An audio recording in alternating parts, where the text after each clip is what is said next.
నమస్తే, this is Saurya. Welcome to our channel. మనతో పాటు సీనియర్ జర్నలిస్ట్ దుర్గవడ్లమణి గారు ఉన్నారు. సో వారితో మాట్లాడదాము. అమరావతి అంశానికి సంబంధించి పార్లమెంట్ లో ఎలాంటి చర్చ జరిగింది, ఎంపీలు ఏమేమి మాట్లాడారు, ఏ పార్టీ ఎంపీలు అసలు ఎలాంటి నిర్ణయాల్ని చెప్పారు అని.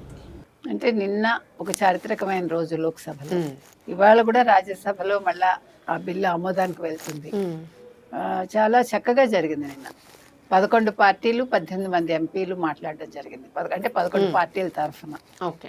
ముఖ్యంగా మీకు తెలుసు, శివసేన ఎంపీ డాక్టర్ శ్రీకాంత్ ఏక్నాథ్ షిండే చాలా అద్భుతంగా మాట్లాడారు. ఆయన మొత్తం అందరిలోకి ఆయన హైలైట్ అయ్యారు. ఓకే.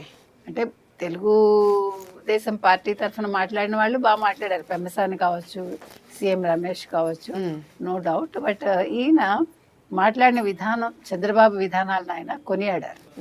అంటే ముఖ్యంగా ఆయన అన్నది ఏంటంటే, చంద్రబాబు తీసుకొచ్చిన ల్యాండ్ పూలింగ్ విధానం అనేది అందరూ కూడా ఆదర్శంగా తీసుకుని దాన్ని ఫాలో చేయాలని అన్నాడు. ముఖ్యంగా చంద్రబాబు నాయుడు గారి కళ నిజమైంది. ఇవాళ అమరావతి ఒక రాజధానిగా అవడం అనేది చాలా గొప్ప విషయం. ఎందుకంటే 12 ఏళ్ల పోరాటం, సుదీర్ఘ పోరాటం ఇది. ఆ పోరాటానికి ఇవాళ ఒక మంచి ముగింపు వచ్చింది అన్నట్టుగా ఆయన చెప్పడం జరిగింది. తర్వాత ఆయన అన్నది ఏంటంటే, మేము కూడా మహారాష్ట్రలో సిట్కో అది ఇళ్ళు కట్టినప్పుడు చాలా కష్టపడ్డాము ల్యాండ్ పూలింగ్ విషయంలో. తర్వాత మేము ముంబై నాగ్పూర్ కారిడార్ ఏదైతే ఉందో అప్పుడు మేము ల్యాండ్ పూలింగ్ అప్పుడు 4 ఇచ్చాము. మేము 4 ఇవ్వడం జరిగింది. సో అంటే ఇక్కడ రైతులు స్వచ్ఛందంగా ఇచ్చారు అనేది. ఇక్కడ అమరావతికి భూములు రైతులు స్వచ్ఛందంగా ఇచ్చారు. ప్లస్ వాళ్ళు హ్యాపీగా ఇచ్చారు. ఈ విధానం అందరూ అనుసరించాలి. ఇది మాట్లాడుతుంటే కాంగ్రెస్ వాళ్ళు గొడవ చేస్తే రాహుల్ గాంధీ ఏదో అన్నారు. వాళ్ళు అంటే, మీ రాహుల్ గాంధీ కంటే గొప్పవాడు చంద్రబాబు, ఆయన అనుకున్నది సాధించి శివసేన అంది 2 సార్లు అన్నాడు అన్నమాట. అంతేకాకుండా చంద్రబాబు నాయుడు గారు విజన్ ఏంటో మనకి హైదరాబాద్ లో తెలుస్తుంది. అలాగే అమరావతి కూడా ఆ రకంగానే చేసే అవకాశం ఉంది.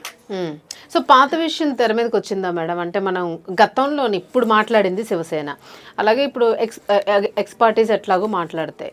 సో గతంలో వైసీపీ ఉండేటప్పుడు ఏదైతే ఇప్పుడు అమరావతిని కూల్చడం కానివ్వండి, రాజధాని రాకుండా చేయడం కానివ్వండి, సో ఈ డిస్కషన్ వచ్చినప్పుడు గతంలో ఇదే ఎంపీస్ అప్పుడు ఏమైనా మాట్లాడారా? అప్పుడేం మాట్లాడారు? సో ఇప్పుడే ఎవరేమనలేదండి. వాళ్ళ అందరూ కూడా ఏకగ్రీవంగా వాళ్ళ అంగీకారం తెలిపారు. ఒక్క వైసీపీ తప్ప. వైసీపీ తరఫున చట్టబద్ధత కోసం బిల్లు ప్రవేశపెట్టడానికి మేము వ్యతిరేకం కాదంటూనే మీరు అమరావతి రైతులకి న్యాయం చేయాలి అంటూ మాట్లాడి వాళ్ళు వాకౌట్ చేశారు. అది సిగ్గుచేటు. అవును. జగన్మోహన్ రెడ్డి కూడా ఇక్కడ ఏంటో మావిగా అన్నాడు, ఇంకేంటేంటో మాట్లాడాడు, మళ్ళా ప్లాన్ బి చెప్పానంటాడు. ఇవన్నీ కాదయ్యా, నువ్వేం చేయాలి? శనివారం ప్రత్యేక శాసనసభకు వెళ్ళి నువ్వు ఈ ప్లాన్ బి ఏంటో అప్పుడు చెప్పపోయావా? నేను చెప్పానంటాడు. ఎప్పుడు ఎవరికి చెప్పాడో మరి నిద్రలో మనకు తెలియదు. మరి ఆయన మాట్లాడుకుంటాడేమో, మనకేం తెలియదు.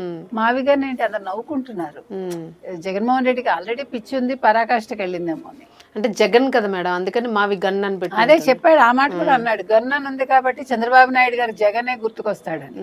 పేలన్ గన్నులేండి ఎలాగా. అందుకని అది అసలు చాలా చిత్రంగా ఉంది నిన్న వాళ్ళ బిహేవియర్. వైసీపీ వాళ్ళు అసలు ఇంకా తెలుగు వాళ్ళు అని చెప్పుకోకర్లా. అసలు ఆంధ్రప్రదేశ్ లో ఉండద్దు వాళ్ళు. అసలు ఆంధ్ర రాష్ట్ర రాజకీయాల్లో ఉన్నామని అసలు వద్దు, అయిపోయింది. అంటే నిన్నటితో వాళ్ళ అర్హత పూర్తిగా కోల్పోయారు. సిగ్గుంటే వాళ్ళు అసలు రిజైన్ చేయాలి. ఇంకా పైగా నేను వస్తే ఈ చట్టబద్ధత ఏమీ చెల్లదు, నేను వస్తే దీని మీద మార్పులు తీసుకొస్తాను అంటే మళ్ళీ అమరావతి రాజధాని కాకుండా చేస్తానంటాడు. మచిలీపట్నం గురించి చెప్తాడు, ఏంటేంటో చెప్తాడు. ఓడరేవంటాడు, చెన్నైకి ఆర్డరే ఉందంటాడు, ముంబైకి ఆర్డరే ఉందంటాడు. కరెక్టేనయ్యా, ఇక్కడ మచిలీపట్నం ఆర్డరే ఉంది కదా, కానీ హైదరాబాద్కి ఏ ఆర్డర్ లేకపోయినా హైదరాబాద్ బానే ఉంది కదా. అవును. హైదరాబాద్కి ఏమి చంద్రబాబు చేసింది ఏం లేదంటాడు. ఏంటో మరి అసలు వనరులన్నీ యాక్చువల్గా పోల్చుకుంటే మేడం, తెలంగాణ రాష్ట్రంతో కంపేర్ చేసుకుంటే ఆంధ్రాలో ఉన్న వనరులు వేరు. అసలు అవి వాడుకుంటే అసలు లాంగ్ కోస్తా అనేది మీకు అది చాలా అడ్వాంటేజ్. అదే ఇవాళ మూలరేవతి కోస్తా ప్రాంతము, తీర ప్రాంతము, అన్ని ప్రాంతాలు ఉన్నాయి అక్కడ. వాళ్ళకి ఇంపోర్టెంట్ ఎక్స్పోర్ట్ బిజినెస్ కానివ్వండి. ఇవాళ మూలపాడు తీసుకున్నా, మచిలీపట్నం తీసుకున్నా, మనకి అవన్నీ కూడా చాలా అడ్వాంటేజ్. అవును. మనకి మోటుపల్లి ఇవన్నీ కూడా ఎన్ని ఉన్నాయి మనకి. అసలు ఏమి తెలియదు పెట్టదండి. వచ్చిన ప్రాబ్లం అది. కానీ కొంతమంది మేధావులు ఉన్నారు పార్టీలో కూడా, వాళ్ళైనా కానీ కనీసం గైడెన్స్ ఇవ్వడం కానీ మాట్లాడుకోవడం. నిన్న పార్లమెంట్ లో జరిగిన ఇంకో గొప్ప విషయం ఏంటంటే, నిన్న స్పీకర్ గా ఇతను కృష్ణప్రసాద్ తెన్నేటి ఆయన ఉన్నారు. అంటే 24లో ఆయన బాపట్ల నుంచి ఎంపీ అయ్యాక ఓం బిర్లా ఏం చేశారంటే కొంతమందిని కమిటీలోకి తీసుకుని, చైర్మన్ కమిటీలోకి, ఆయన లేనప్పుడు వాళ్ళు విధులు నిర్వహించేలాగా తీసుకున్నారు. ఆ కమిటీలో కృష్ణప్రసాద్ ఉన్నారు. సో ఆయన నిన్న ఉండడం అనేది అది కూడా చాలా బాగుంది. ఒక తెలుగు వ్యక్తి అమరావతి రాజధాని అయ్యేటప్పుడు అది కూడా అంటే ఒక ప్రత్యేకత. అలాగే ఇవాళ లోకేష్ ఢిల్లీ వెళ్ళారు, మోదీని కలిశారు కృతజ్ఞతలు చెప్పడానికి. తర్వాత అమిత్ షాను కూడా కలుస్తారు. అమిత్ షాను కలిస్తే కృతజ్ఞతలు చెప్పడంతో పాటు మావోయిస్టులు మొన్న 30వ తారీఖు లొంగిపోయాడు కదా, సో ఒక రోజు ముందే అంటే వాళ్ళు ఇచ్చిన డెడ్ లైన్ కంటే ముందే మావోయిస్టులు మొత్తం అంతా కూడా అక్కడ సరెండర్ అయిపోయినట్టే ఆంధ్రప్రదేశ్ లో. సో ఆ విషయాలు కూడా చర్చకి రావచ్చు. తర్వాత ఆయన ఇవాళ గ్యాలరీలో కూర్చుని రాజ్యసభలో బిల్లు ప్రవేశపెట్టడానికి చూస్తారు లోకేష్. సో ఇవాళ ఇవన్నీ ఉన్నాయండి. ఇక్కడేమో చంద్రబాబు నాయుడు గారు ఏం చేస్తున్నారంటే, మనకి మట్టి నీరు తీసుకొచ్చి ఇచ్చారు కదా అప్పుడు 2014లో మోదీ. సో ఆ ప్రాంతానికి వెళ్ళి అక్కడ సంబరాలు చేసుకుంటారు. ఏది ఏమైనా నిన్నను అమరావతికి చట్టబద్ధత రావడం అనేది ఇది మహిళా రైతుల విజయంగా మనం భావించాలి. అలాగే అమరావతి రైతుల విజయంగా దీన్ని మనం ఏమనాలి, ప్రత్యేకంగా పేర్కోవాలి.